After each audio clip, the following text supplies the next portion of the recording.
आने का एक्सपीरियंस कुछ और है। एंड मुझे जब भी मौका मिला यहाँ पर आने का, right after passing out from NSD इन 1991, तो मैं NSD से बहुत सारी किताबें, स्क्रिप्ट्स वगैरह लेके देहरादून में आया था, लेकिन वो चीज़ें तब मटेरियलाइज नहीं हुई। बट जब भी मुझे बीच बीच में मौका मिला थिएटर वेटर करने का, तो मैंने यहाँ पर किया। And I am very excited and thank you very much. अब यहाँ पर जो भी काफ़ी सारे लोग हैं, मेरे मेंटर्स हैं बहुत सारे, जिनके साथ मैंने यहाँ पर थिएटर शुरू किया था more than 35 years ago, and some of my family members are here for the first time, right? And मेरे कुछ फ्रेंड्स भी हैं बचपन के, मेरे दोस्त बैठे हुए इधर कहीं मेरे बचपन के फ्रेंड्स बाला वाला के। And so for me it's life comes to a full circle in a way. तो मैं बहुत खुश हूँ और बहुत ही एक्साइटेड हूँ, लेकिन मेरे इवेंट के लिए नहीं, अदरवाइज फिल्म फेस्टिवल, ये फिल्म फेस्टिवल बहुत इंपॉर्टेंट हैं लाइफ में, आर्टिस्टिक लाइफ में किसी भी इंसान के लिए, क्योंकि इन्हीं फिल्म फेस्टिवल्स में मेरा भी ब्रेन वॉश हुआ था टुवर्ड्स गुड सिनेमा। हमारी जो अपब्रिंगिंग है सिनेमा की वैसी है ना, बच्चन साहब, Shahrukh Khan, nothing is wrong with that, वो सब अच्छे लोग हैं, बट उसमें एक ही तरह का सिनेमा, एक ही तरह की सेंसिबिलिटी ग्रो होती है। It's more on commercial side, less on artistic side. तो इस तरह के फेस्टिवल्स बहुत इंपॉर्टेंट हैं। एंड तो एक्टिंग, तो मुद्दे पे आते हैं तो एक्टिंग,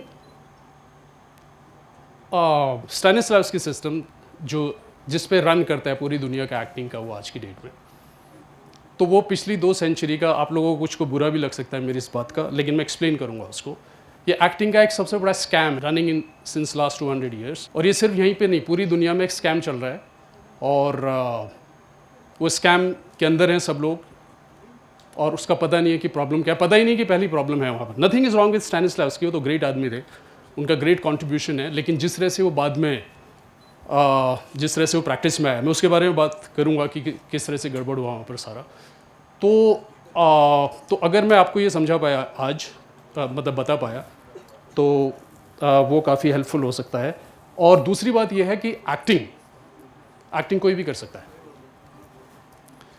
एक्टिंग करने के लिए कोई स्पेशल एबिलिटी नहीं चाहिए, एक्टिंग कोई भी इंसान कर सकता है।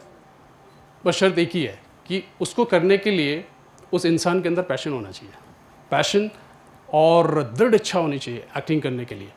और एक्टिंग करने के लिए कोई दूसरी रिक्वायरमेंट नहीं चाहिए। हाँ, इंसान पागल नहीं होना चाहिए, नहीं तो वो गड़बड़ होगा, राइट? अदरवाइज कोई भी इंसान, आप में से कोई भी एक्टिंग कर सकता है। सिर्फ एक्टिंग नहीं कर सकता, ग्रेट एक्टिंग कर सकता है, राइट?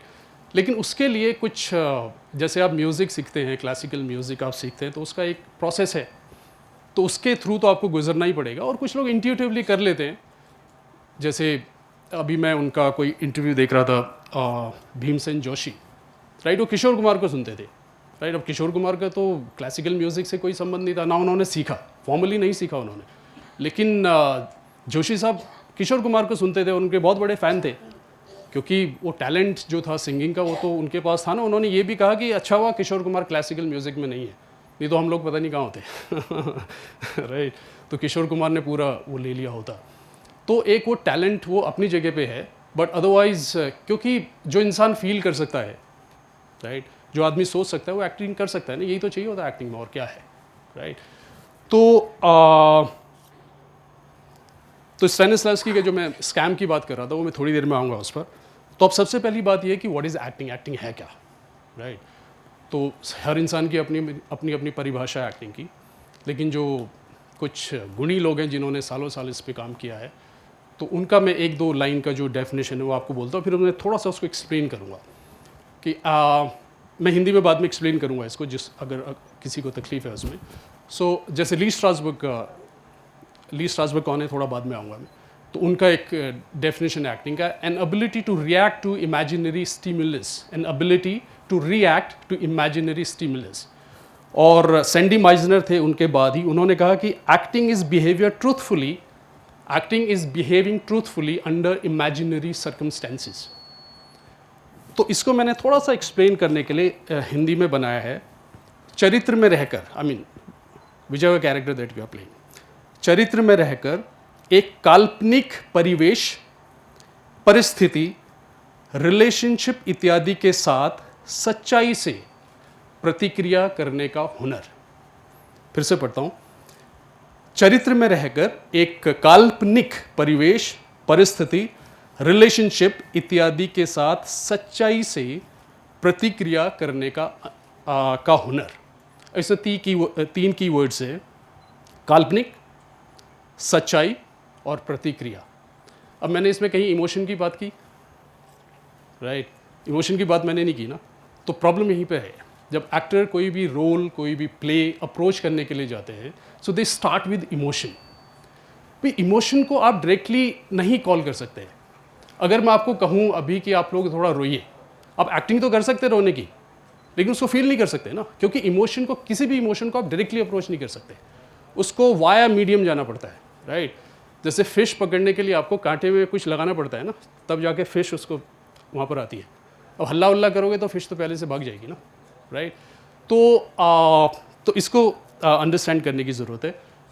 और इस जो मैं आज ये जो सेशन है, इसके 3 सेगमेंट हैं। अभी मैं थोड़ा सा एक्टिंग के बारे में बात करूँगा, डीमिस्टिफाइंग द मिथ्स अबाउट एक्टिंग, कि एक्टिंग क्या है क्या नहीं है। सेकंड, आप में से कुछ लोग यहाँ पर आएंगे जो आना चाहता है, मैं आपको एक एक्सरसाइज करने के लिए बोलूँगा, तो जो मैं बातें बोल रहा हूँ उसको थोड़ा सा और एक एक्सप्लेनेशन आपको मिलेगा। और उसके बाद लास्ट Q&A, जो भी आपके क्वेश्चंस होंगे तो उसको मैं एड्रेस करूँगा। Thank you. सो सबसे पहले समझने की बात है टाइप्स ऑफ एक्टिंग, राइट? तो 2 तरह की एक्टिंग है, रियलिस्टिक और स्टाइलाइज्ड, राइट? रियलिस्टिक जो होती है लाइफ लाइक, जैसे ज़िंदगी होती है वैसी एक्टिंग होती है। और दूसरा स्टाइलाइज्ड उसी रियलिज्म को का एक दूसरा रूप में उस पर आता हूँ।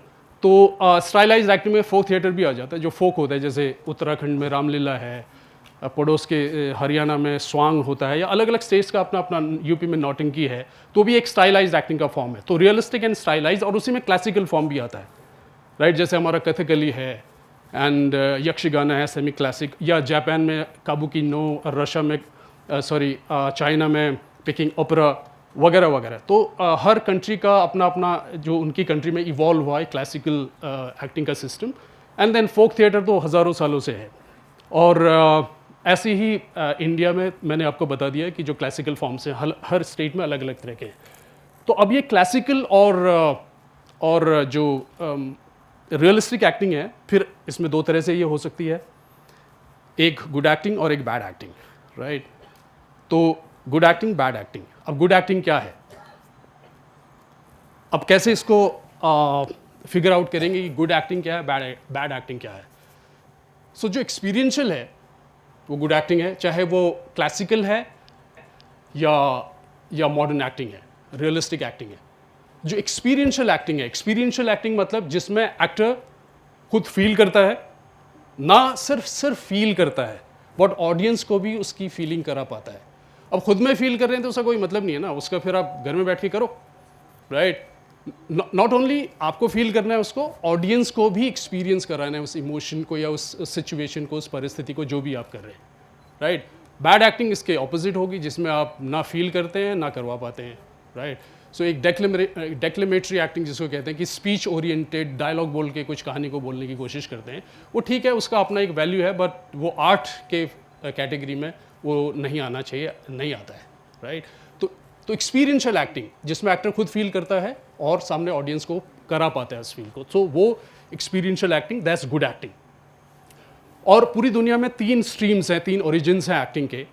एक नाट्यशास्त्र है, भरत मुनि का नाट्यशास्त्र, जो बहुत ही मतलब रिफाइंड फॉर्म है एक्टिंग के लिए, तो उसका थोड़ा सा उसमें मैं थोड़ा सा बाद में आऊँगा। सो दैट नाट्यशास्त्र, और दूसरा मेथड या सिस्टम, जो वेस्टर्न सिस्टम है। मेथड, जब हम सिस्टम कहते हैं दैट्स स्टैनिस्लैवस्की, जब हम मेथड कहते हैं तो that's American version of the system, right? Same है लेकिन थोड़ा सा अलग है। एंड जो तीसरा है क्लासिकल आर्ट फॉर्म्स, जो मैंने पहले भी कहा कि जैसे Greco Roman and then India का नाट्यशास्त्र क्लासिकल फॉर्म है। तो ये 3, और हर कंट्री का, जैसे मैंने शुरू में बोला, अलग अलग ओरिजिन है, अलग अलग समय पे ओरिजिन हुआ क्लासिकल एक्टिंग के फॉर्म्स। तो मेनली ये 3 ओरिजिन्स हैं, नाट्यशास्त्र, वेस्टर्न एक्टिंग स्टैनिस्लैवस्की ऑनवर्ड्स, या उससे पहले भी उसके एलिमेंट्स थे लेकिन उसको फॉर्मलाइज स्टैनिस्लैवस्की ने किया, and then the classical acting. And तो अब सवाल ये है कि ये तो ठीक है, अब अच्छे एक्टर कैसे बने, राइट? तो अच्छे एक्टर बनने का जो प्रोसेस है वो नाट्यशास्त्र में है, और जो अच्छे एक्टर बनने का जो प्रोसेस है वो सिस्टम में, स्टैनिस्लैव्स्की सिस्टम या उसके बाद जो अमेरिकन मेथड है उसमें है। तो उसको सीखना पड़ेगा, यही क्रक्स है उसका, ये कैसे सीखना है, क्या करना है, वो एक प्रॉब्लम है। Now will talk about the limitation of Natyashastra. मतलब नाट्यशास्त्र में लिमिटेशन नहीं है, लेकिन नाट्यशास्त्र में प्रॉब्लम ये हुआ कि उसका जो नाटक का फॉर्म था, जो डांस ड्रामा वाला था, वो तो रहा किसी तरह से। वो भी कैसे रहा, लोगों ने रिसर्च किया उसके ऊपर। जैसे आपको पता होगा कि भरतनाट्यम में 108 करण हैं उसके, तो वो सारे जो करण थे 108 मुद्राएं जो भी होता है, तो वो एक साउथ में एक लेडी हैं, उनको इंडिया में 60-65 के आसपास मिले वो करण। मतलब अब श्लोक तो है उसका, वो तो थियरी हो गई ना, लेकिन उस श्लोक का जो फिजिकल मैनिफेस्टेशन है वो कैसे होगा ये पता नहीं था। अब श्लोक में, अब वो मुझे संस्कृत नहीं आती, अब घुटना कुछ ऐसा मुद्रा है, लेकिन वो किस दिखेगा कैसे, अब ये तो नहीं पता है ना। अब इससे थोड़ा सा मीनिंग चेंज हो जाता है, इससे मीनिंग चेंज हो जाता है। तो वो जो मंदिरों में जो कार्विंग थी, तो उसमें वो 108 उनमें से 60-65 के आसपास उनको इंडिया के मंदिरों में मिले, मेनली इन साउथ इंडिया के जो टेम्पल्स हैं, महाराष्ट्र या नॉर्थ इंडिया में कुछ जगह, और बाकी के उनको मिले कंबोडिया, जावा, सुमात्रा के मंदिरों में। तो उनको 108 करण उनके पूरे हुए। तो एक क्लासिकल फॉर्म डांस में कैसे होना चाहिए उसका ऑथेंटिकेशन तो हो गया। लेकिन एक्टिंग में, जैसे आपको पता है नाट्यशास्त्र में 2 तरह की एक्टिंग है, लोकधर्मी और नाट्यधर्मी। लोकधर्मी हो गया रियलिस्टिक, नाट्यधर्मी हो गया स्टाइलाइज्ड, राइट। तो उसमें जो लोकधर्मी वाला जो सिस्टम था वो लोगों को नहीं पता है, तो उसमें मेरे ख्याल से बहुत रिसर्च करने की ज़रूरत है, 100-200 साल जो भी होगा, तो उसके बाद वो सिस्टम जो है वो रिवाइव हो सकता है। तो लेकिन जब आप नाट्यशास्त्र को देखते हैं, पढ़ते हैं, तो बहुत ही रिफाइंड फॉर्म है। जो मॉडर्न एक्टिंग है उसको शायद वहाँ तक पहुँचने में अभी 400-500 साल लगेंगे, अगर कंटिन्यूसली उसके ऊपर रिसर्च कर रहे हैं, ऐसा मुझे लगता है। तो ये प्रॉब्लम है नाट्यशास्त्र का, जिसकी वजह से उसका प्रैक्टिकल एप्लीकेशन क्या है वो हमको ठीक से नहीं पता है। अभी करते हैं, कोशिश करते हैं। Navarasa is limited, Natyashastra is not only about navarasa. अभी 14 रस हो गए हैं, तो उसका वो ठीक है, थियरी ठीक है, लेकिन उसका एप्लीकेशन कैसे होगा, राइट, वो प्रॉब्लम है। तो उस पर रिसर्च करने की ज़रूरत है। एंड लिमिटेशन ऑफ स्टैनिस्लैव्स्की सिस्टम, जैसे मैंने शुरू में कहा था कि नथिंग वाज रॉन्ग विद स्टैनिस्लैव्स्की, वो बड़े ग्रेट आदमी थे, उन्होंने बहुत काम किया। प्रॉब्लम ये हुआ कि अब ये थोड़ा सा पॉलिटिकल है इसमें, कि स्टैनिस्लैव्स्की सिस्टम जब डेवलप हो रहा था तो वो ऐसे ओवरनाइट नहीं हुआ, उन्होंने पूरी लाइफ लगाई उसको डेवलप करने में। तो और जब उन्होंने अपना सिस्टम डेवलप करना शुरू किया, उससे पहले वो ग्रेट एक्टर हो चुके थे। जब उन्होंने सिस्टम डेवलप करना शुरू किया, जब उनको लगा कि सिस्टम चाहिए, उससे पहले उनकी जो तुलना है, उस समय के जो ग्रेटेस्ट एक्टर्स हैं वेस्ट में मेनली, उनसे उनकी तुलना की जाती थी, लेकिन उनको पता था ये गड़बड़, राइट। तो लिमिटेशन ये हुआ कि उसके बाद उनको योगा, तो स्टैनिस्लैव्स्की सिस्टम जो, उसमें योगा का बहुत बड़ा कंट्रीब्यूशन है। तो वो जब टर्मिनोलॉजीज ढूंढ रहे थे, सारी चीज़ें कर रहे थे, तो किसी ने उनको कहा कि आप जिस तरह की आप बातें करते हैं ये अष्टांग योग में है। तो उन्होंने बुक वगैरह मंगवाई उसका, लेकिन अब वो बुक गई अमेरिका के थ्रू, क्योंकि जो अष्टांग योग जो भी है उसको अमेरिकन्स ने, एक ने ट्रांसलेट किया था अंग्रेज़ी में, फिर किसी ने उसको रशियन में ट्रांसलेट किया। स्टैनिस्लैव्स्की साहब फ्रेंच जानते थे, अंग्रेज़ी नहीं जानते थे, तो उसका काफ़ी डाइल्यूटेड जो रूप है उन तक पहुंचा, लेकिन वो अच्छा हुआ उनके लिए। अगर उनको प्योरेस्ट फॉर्म में मिलता तो गड़बड़ हो जाता है, जैसे ग्रोटोवस्की के साथ हुआ, क्योंकि उन्होंने इंडियन जो स्पिरिचुअल ट्रेडिशन है, ये सारी चीज़ें बहुत ऑथेंटिक पड़ी थी, तो वो गड़बड़ा गया अपने पूरे काम में। तो खैर, तो स्टैनिस्लैव्स्की ने फिर योगा से स्ट्रक्चर लिया, जो अष्टांग योग है, ख़ास तौर से धारणा, ध्यान और समाधि, राइट। जो 5 शुरू के लिम्ब हैं, यम, नियम, आसन, प्राणायाम, ये तो था ही था। यम नियम उन्होंने कहा कि नहीं, एक्टर को डिसिप्लिन होना चाहिए वगैरह वगैरह, ये यम नियम आपका हो गया। तो आसन, फिजिकल एक्सरसाइजेज वगैरह, प्राणायाम, उन्होंने बहुत जोर दिया उसके ऊपर। मतलब उन्होंने प्राण शब्द जो है, जो उनका मैन्युस्क्रिप्ट है रशियन, उसमें प्राण शब्द है। तो ऐसे बहुत सारे रेफरेंसेस उसमें हैं। तो एंड धारणा, ध्यान, समाधि, कॉन्सेंट्रेशन, इन्वॉल्वमेंट। समाधि मतलब जब एक्टर पूरी तरह से कैरेक्टर में होता है और वो स्टेज पे अभिनय करता है, दैट्स समाधि, राइट। तो एक्टर को उसी स्टेज पे पहुंचना चाहिए ना, जब आप स्टेज पे या फिल्म में कहीं पर भी एक्टिंग कर रहे हैं। So that's the state that you get, right. और जो नाट्यशास्त्र का जो ओवरऑल उद्देश्य था वो एंटरटेनमेंट नहीं था। एंटरटेनमेंट तो उसका बाय प्रोडक्ट है ना। अगर अब आपको यहाँ से घंटाघर जाना है तो बीच में दिलाराम बाजार तो आने ही वाला है ना, दिलाराम आगे ही है ना इससे। हाँ, तो वो तो आएगा ही आपके रास्ते में, आपको घंटाघर जाना है वो तो आएगा। एंटरटेनमेंट तो अपने आप होगा, लेकिन उद्देश्य वो नहीं था। जो नाट्यशास्त्र का उद्देश्य था वो ये था कि स्पिरिचुअल असेंट, राइट, एक्टर खुद को और ऑडियंस को भी उसको फील कराए टुवर्ड्स दैट स्पिरिचुअल पाथ। ये नाट्यशास्त्र का मूल उद्देश्य था नाट्यशास्त्र के पीछे। और स्टैनिस्लावस्की का भी थोड़ा सा अलग फॉर्म में उनका ये था कि audience should get educated. Education का मतलब आप समझते हैं ना, नॉट जो स्कूल कॉलेज में होता है, राइट, जो सच्चाई जो लाइफ है इसके बारे में उनको एजुकेट करें। तो इस तरह का हमको नहीं बताया गया, नहीं पता है, तो इस तरह की वो जो इंडियन स्पिरिचुअल जो एक नॉलेज है उसका बहुत बड़ा कंट्रीब्यूशन स्टैनिस्लावस्की के सिस्टम में है। और दूसरी न्यूज़ ये है कि मॉस्को आर्ट थिएटर में उन्होंने टैगोर साहब का प्ले भी अटेम्प्ट किया था। वो play king of dark chamber, right, पता नहीं है लोगों को, बट ही ट्राइड इट, लेकिन वो हो नहीं पाया। तब तक स्टालिन साहब आ गए थे, बहुत सारा आइडियोलॉजिकल चेंजेस होने शुरू हो गए थे, तो इसके लिए वो हो नहीं पाया।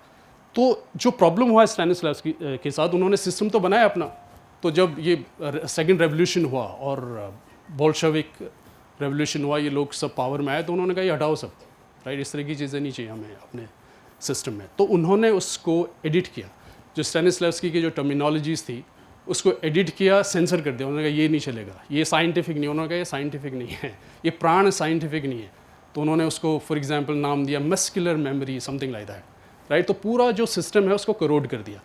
अब मैं ये नहीं कह रहा हूँ कि पूरा सिस्टम उन्होंने बदल दिया, मैं ये कहना थोड़ी अतिशयोक्ति होगी, लेकिन उसका जो एक सोल था ना वो हट गया। मैं इसको एनालॉजी इस तरह से बोल सकता हूँ कि जैसे रामायण है, रामायण की कहानी सबको पता होगी, इसके लिए मैं बोल रहा हूँ कि रामायण में अगर आप ये कहते हैं कि श्री राम जो थे उनकी बहुत सारी रानियाँ थी या विलास में थे, कहानी तो नहीं बदलेगी, लेकिन उसका एक जो एथॉस है मर्यादा पुरुषोत्तम वाला, वो तो चला गया ना, फिर वो मर्यादा पुरुषोत्तम नहीं रहते ना। तो इसी तरह से उन्होंने स्टैनिस्लावस्की के सिस्टम से वो सारी चीज़ हटा दी वहाँ से, राइट। तो जैसे अब वो कहानी तो रहेगी, राम पैदा हुए, फिर बनवास गए, रावण को मारा, वो तो रहे, लेकिन कैरेक्टर जिसकी वजह से हम आज भी रामायण को इसीलिए तो जानते हैं ना, बिकॉज उस तरह का मर्यादा पुरुषोत्तम नहीं हुआ कोई, राइट। मर्यादा पुरुषोत्तम वो थोड़ा सा आ जाए लोगों के अंदर तो सोसाइटी अपने आप चेंज होगी, खैर जो भी है। तो इस तरह से वो स्टैनिस्लावस्की सिस्टम जो उसका जो एथॉस था, जो उसका जो स्पिरिट था, वो ख़राब हो गया। ये तो रशियंस ने किया अत्याचार उनके साथ, राइट।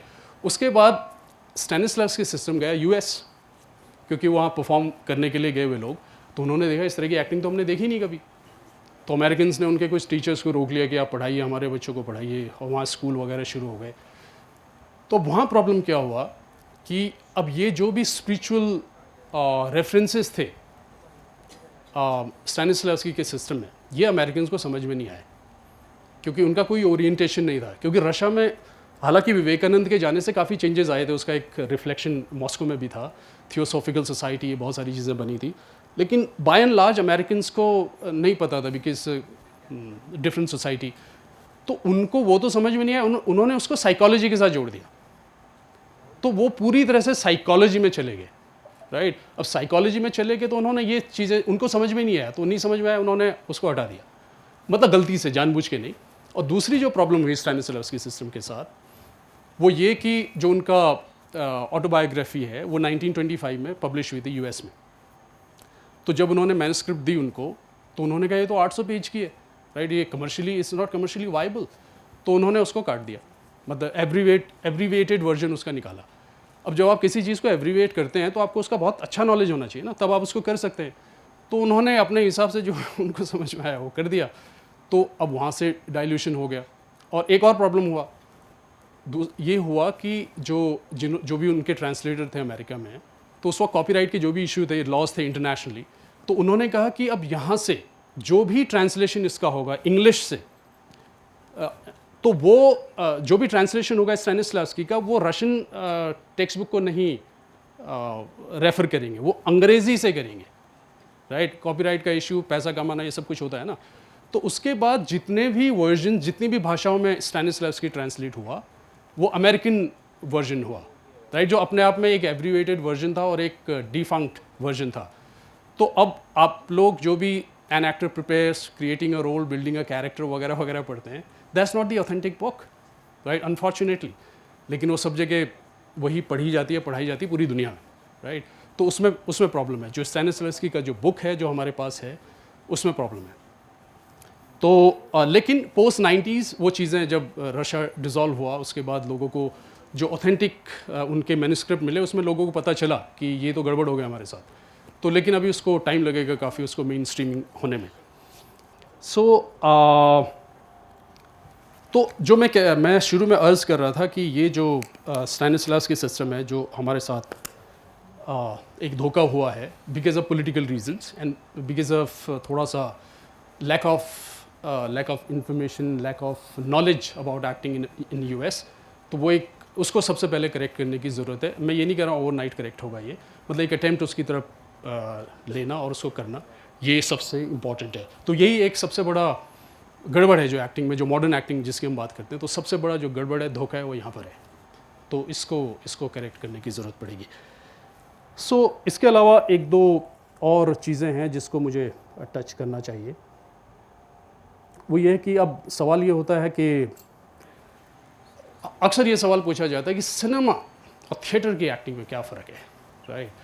जो स्टूडेंट्स हैं उनको बिल्कुल ये होगा कि हाँ, ये सारी बातें ठीक है, हमें बताइए, हमें तो सिर्फ थिएटर करना है या हमें सिर्फ सिनेमा करना है, तो क्या है उसमें।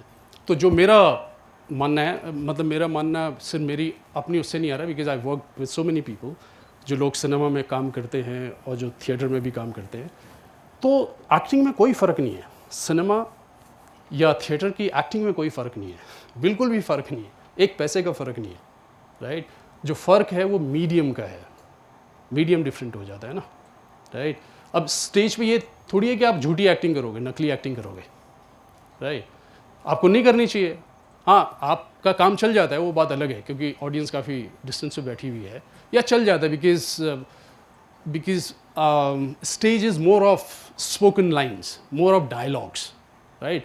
लेकिन सिनेमा में डायलॉग कम होते हैं ना। अगर आपने कभी स्क्रीन प्ले देखा हो तो स्क्रीन प्ले में डायलॉग होते हैं, अगर आप परसेंटेज निकालें उसका, तो मे बी 20%, 30% मैक्स। 70% डिस्क्रिप्शंस होते हैं कि एक्टर को बिहेव कैसे करना चाहिए, मतलब उसका बिहेवियर वो गाइड करने के लिए।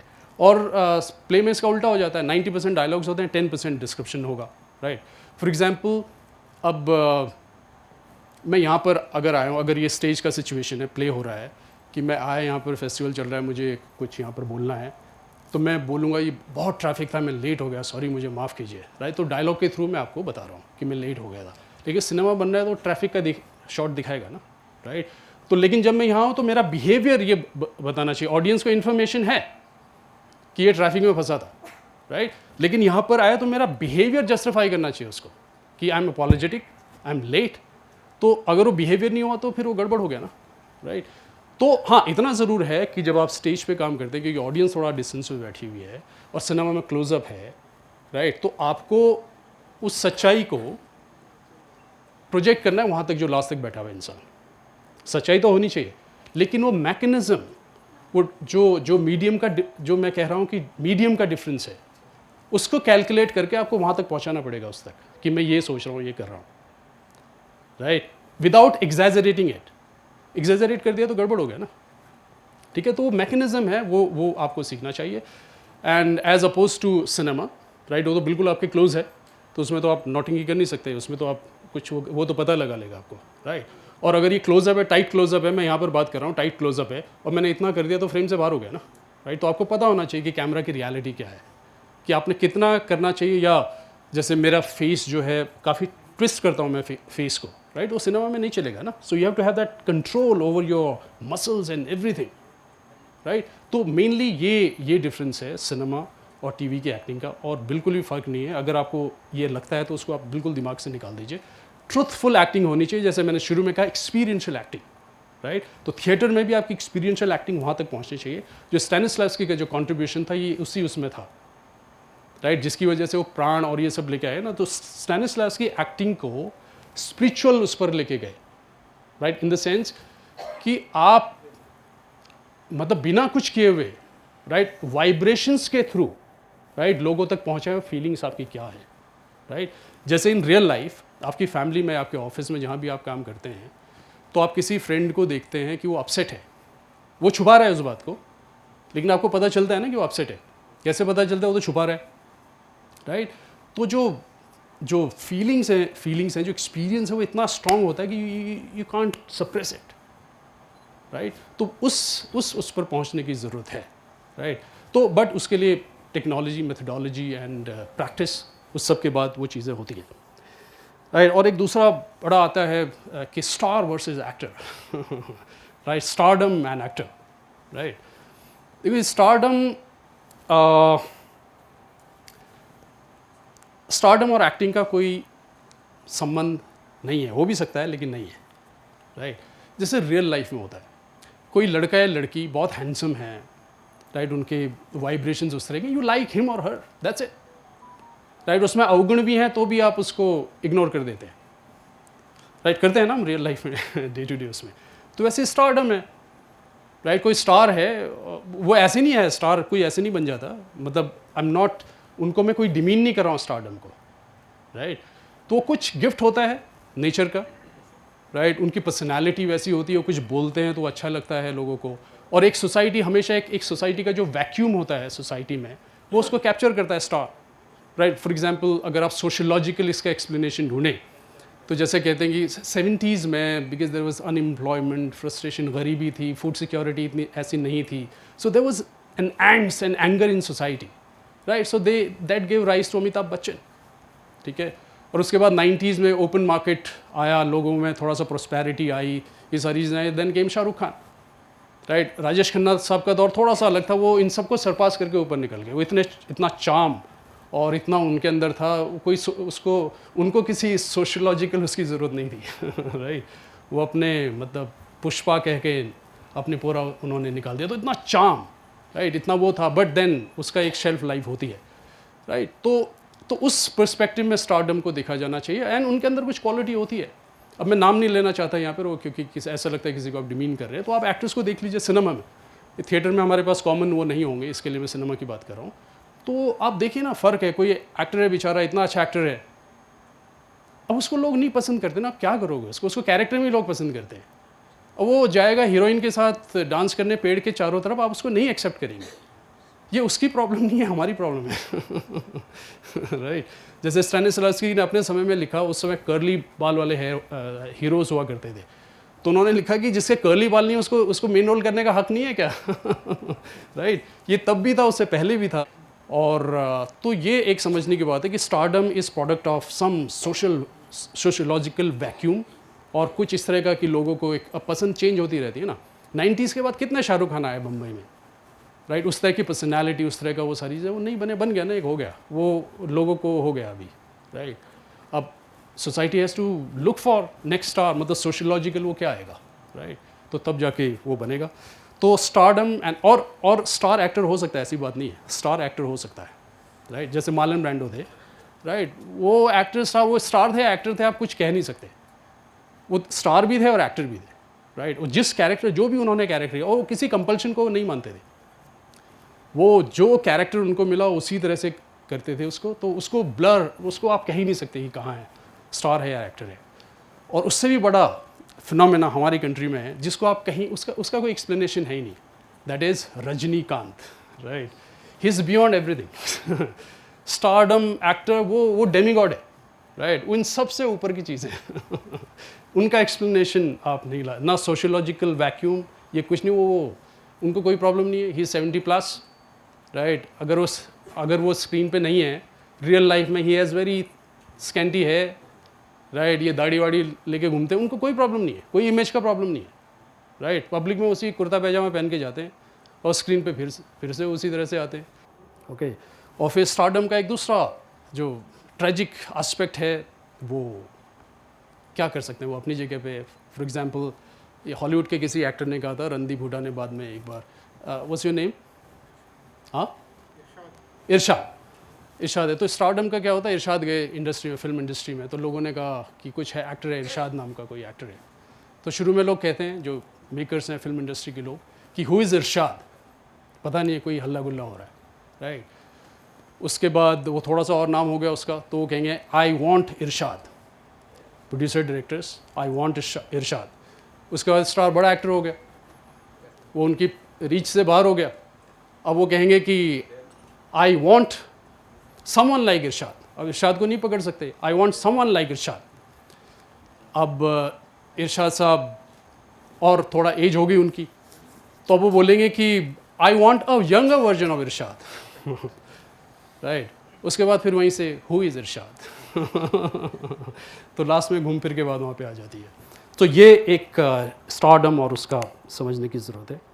So and art versus commercial compulsions, ये हम डे टू डे लाइफ में करते हैं राइट।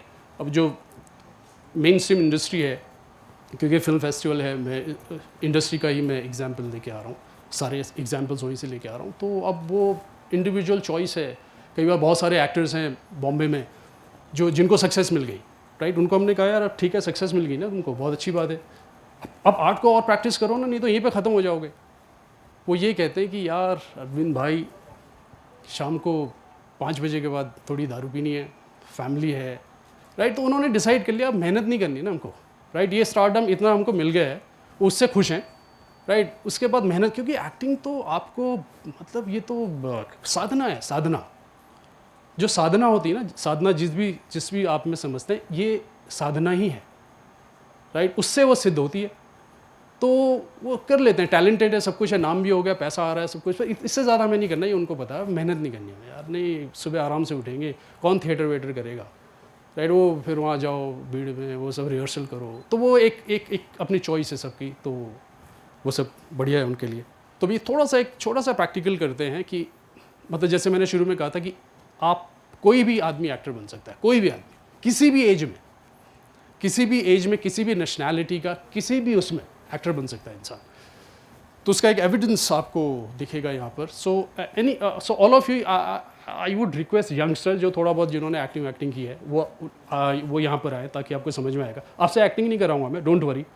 हाँ, पहले सुन लीजिए करना क्या है, जो आपने एक्सपीरियंस किया है वो इंसिडेंट के बारे में सोचिए, बस उसको याद कीजिए कि क्या है। वो थोड़ा सा एक्सट्रीम होना चाहिए, एक्सट्रीम इन नेचर राइट। अत्यधिक खुशी, अत्यधिक दुख, या कॉमिक भी हो सकता है, कुछ भी हो सकता है, लेकिन जो थोड़ा सा हाई वोल्टेज हो। ओके, सो बताइए, सोचा आप लोगों ने? कोई रिहर्सल नहीं करनी, उसको कुछ नहीं करना है, आप बस सिर्फ उसको सोचिए। बस जब आप सोच लें तो मुझे बताइए, हाथ खड़ा कीजिए।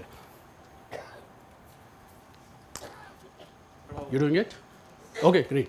So your good name is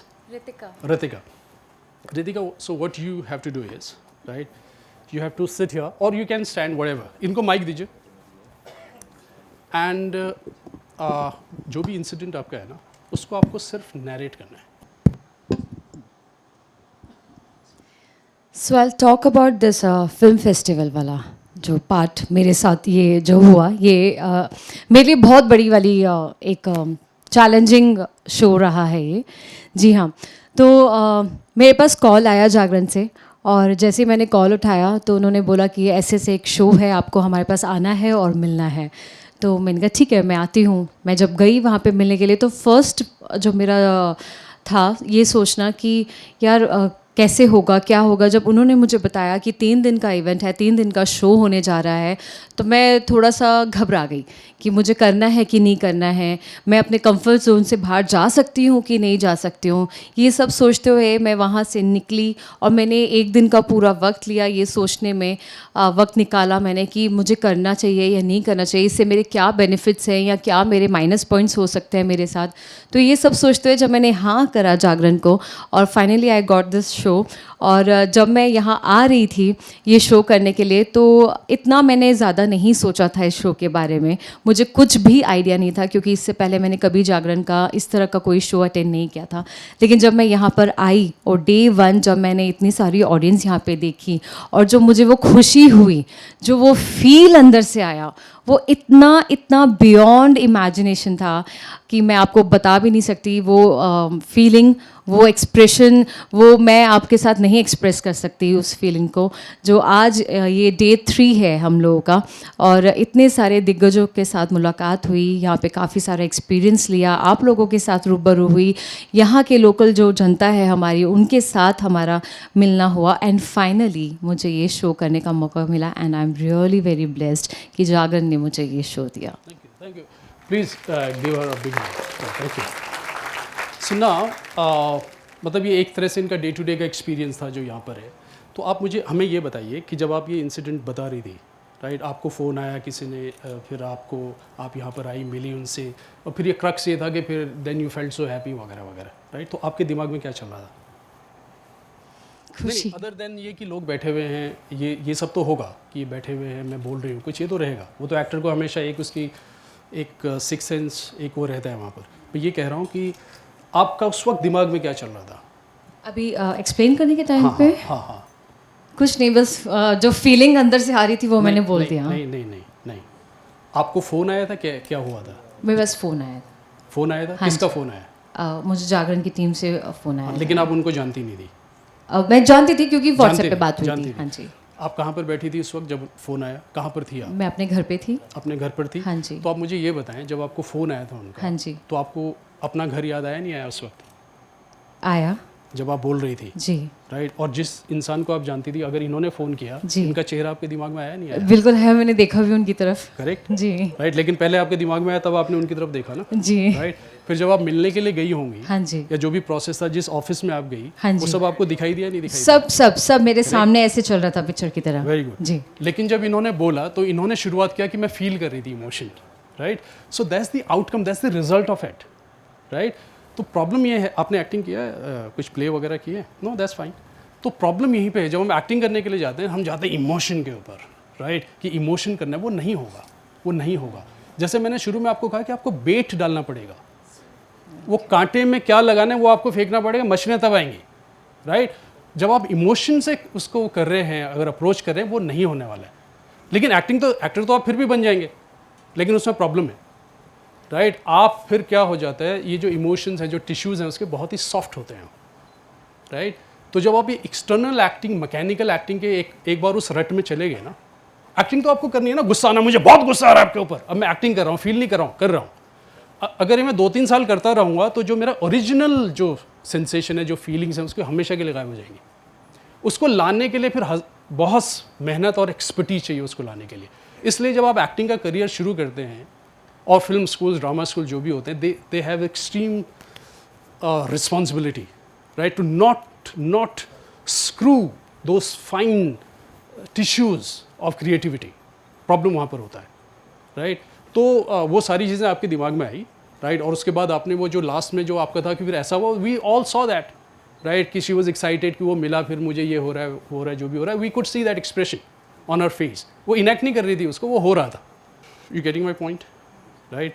तो अगर आप कभी भी एक्टिंग करने के लिए जाएँ, राइट, सो मतलब उस पर मत जाइए कि इमोशन क्या है, राइट? जैसे मैंने स्टैनिस्लॉवस्की सिस्टम के बारे में आपको बोला, तो यहाँ पर ये बहुत अच्छा एग्जाम्पल है.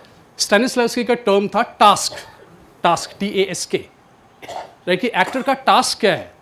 अमेरिकन ने उसको बोल दिया objective,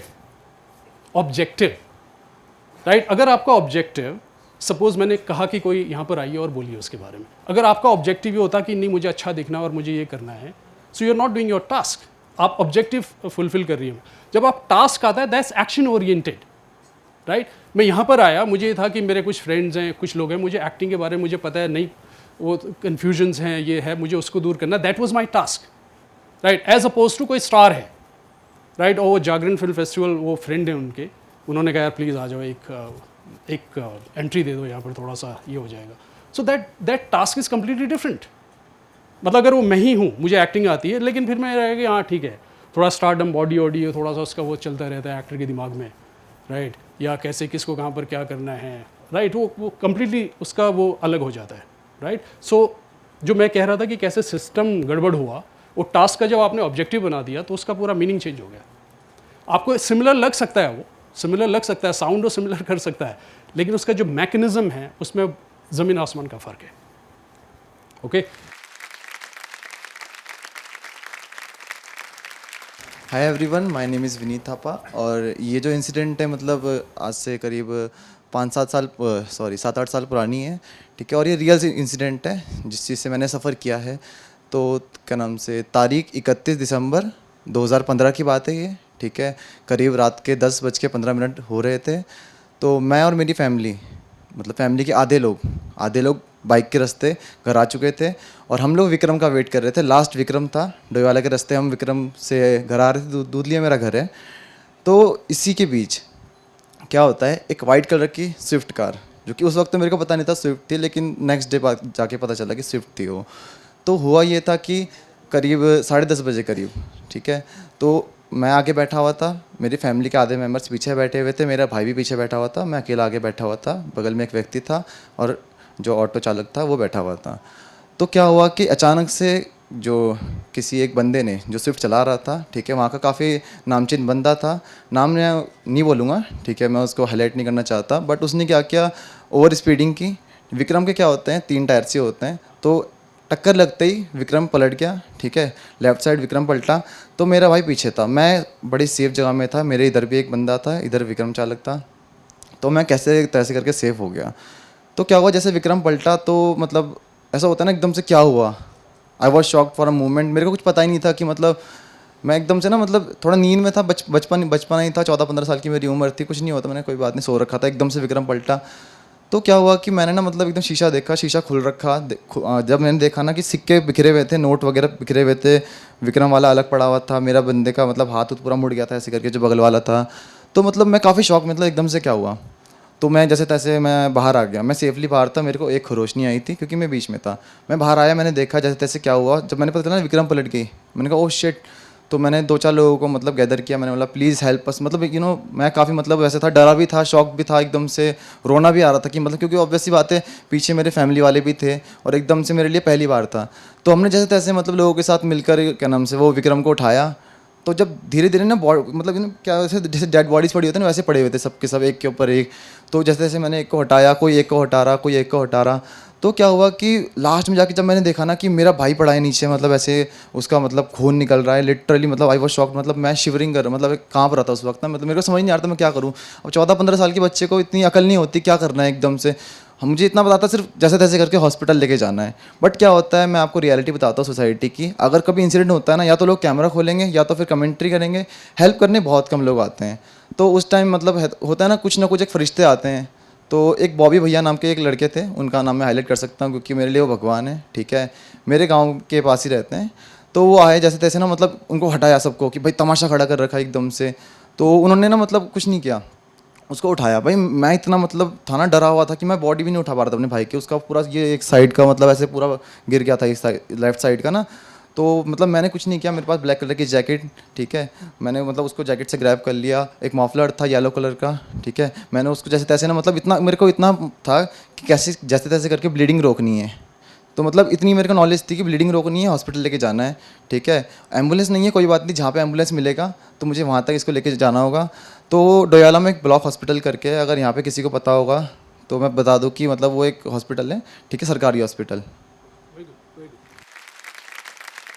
C now this story is not well structured, right. ये कोई राइटर इसमें अभी आया नहीं है, राइट, ना ही कोई डायरेक्टर आया है, कुछ नहीं आया। लेकिन इन्होंने सिर्फ एक इंसिडेंट बोला जो इनके साथ हुआ है, राइट। सो एंगेजिंग था या नहीं था जो वो बता रहा था, वी वर इंटरेस्टेड, राइट। उसने सिंपली उस इंसिडेंट के बारे में बोला जो उसके साथ हुआ है, राइट। लेकिन वो सारी चीज़ें उसके दिमाग में चल रही थी उस वक्त, राइट। तो उसका हमारे ऊपर इम्पैक्ट था, राइट। तो जब हम एक्टिंग करने के लिए जाते हैं तो ये जो नेचुरल प्रोसेस है उसको हम भूल जाते हैं, उसको रिवर्स कर देते हैं हम, राइट। एक्टिंग के मोड में चले जाते हैं, गड़बड़ वहाँ पे होता है।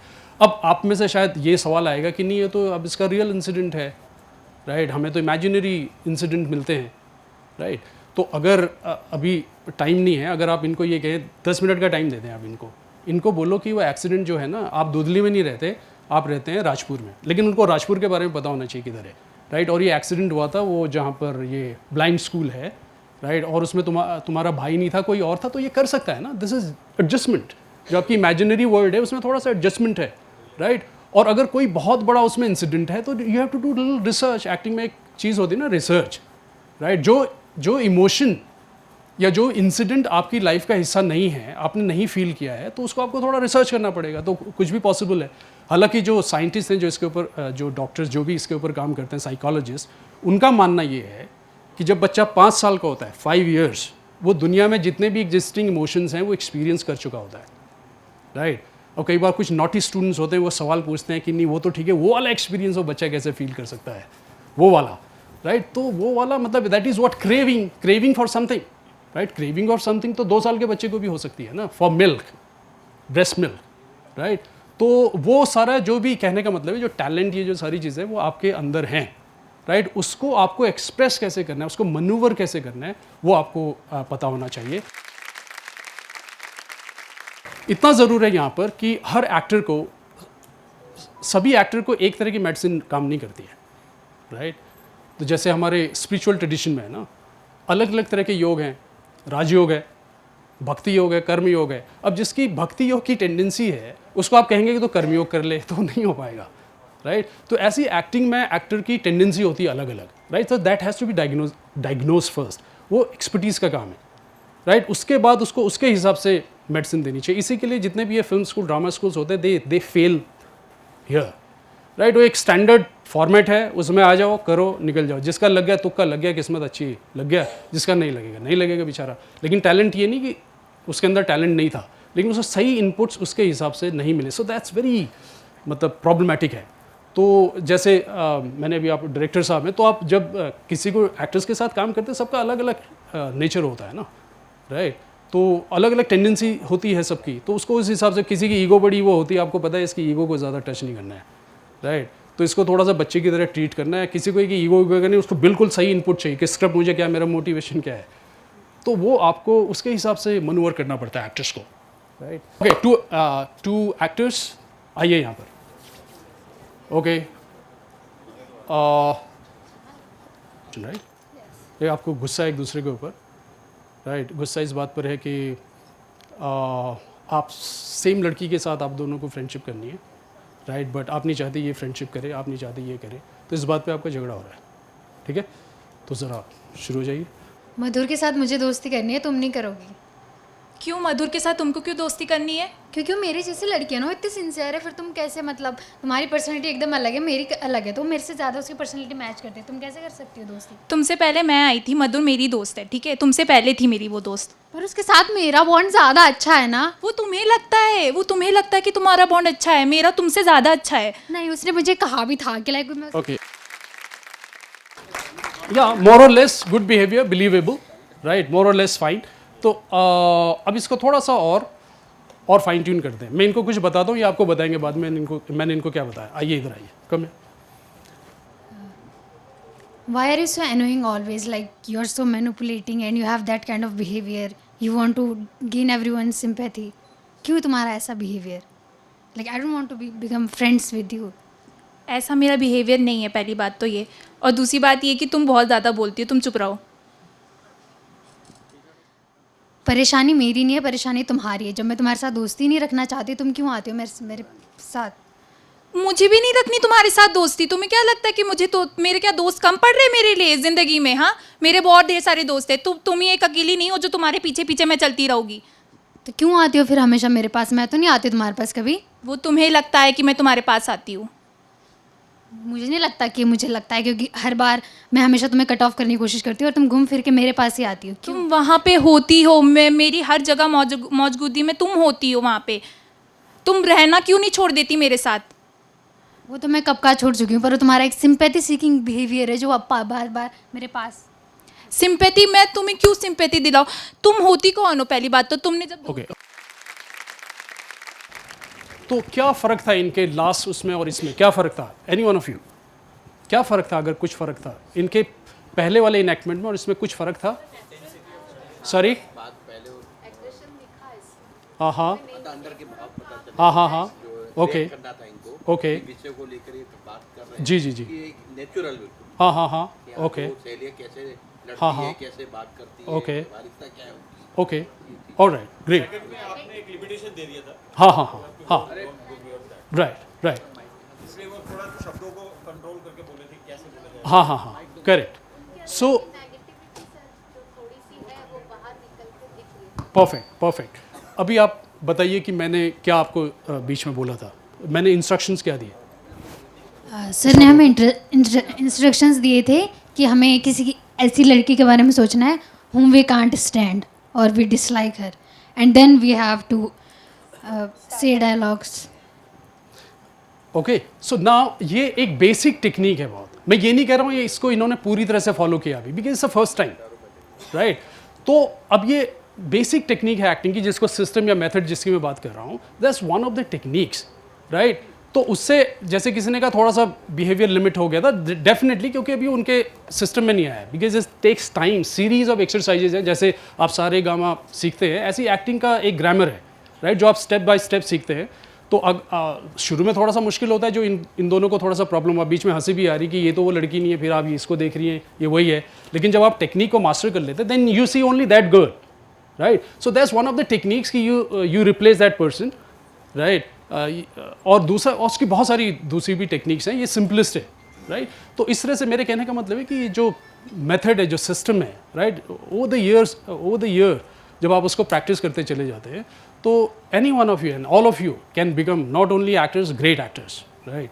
बट ये एक मतलब एक वर्कशॉप या इंस्टीट्यूशन लाइक उस पर समझ में आता है, क्योंकि जब स्टैनिस्लैवस्की, मैंने कहा था कि वो ग्रेट एक्टर हो चुके थे सिस्टम बनाने से पहले, जब उनको लगा कि ये गड़बड़ हो गया, उनको एक समय के बाद लग गया कि यार ये तो क्या है, लोग मुझे पूज रहे हैं, सब कर रहे हैं, लेकिन वो उनको झटका तब लगा, वो स्टेज पे एनिमी ऑफ द पीपल कर रहे थे, इब्सन का प्ले। तो उन्होंने देखा कि एक्ट चल रहा है, वो को एक्टर के साथ हैं, and he was thinking about the conversation that had taken place during the interval with someone, right? वो डायलॉग्स तो याद है आपको, ब्लॉकिंग याद है, सब कुछ वो कर रहे हैं, लेकिन उस वक्त डायलॉग तो ऑटोमेटिकली आते हैं, जैसे आपको हनुमान चालीसा याद होती है, राइट? लेकिन वो सोच रहे थे किसी और चीज़ के बारे में। उसने कहा ये थोड़ी क्रिएटिविटी है, राइट? तो उनको फिर वहाँ से उनको लगा कि ये मुझे अब सिस्टम बनाना है। लेकिन जब वो सिस्टम के चक्कर में गए आफ्टर 1906, तो उनकी एक्टिंग ख़राब हो गई शुरू में। तो एक्टर कहते थे ये हमको सिस्टम फॉलो करने के लिए कह रहे हैं, इसने खुद तो अपनी एक्टिंग का सत्यानाश कर लिया, right? But it took him time. तो उससे ना सिर्फ उनका भला हुआ, उनके जो पूरा ग्रुप है, पूरी दुनिया का भला हुआ।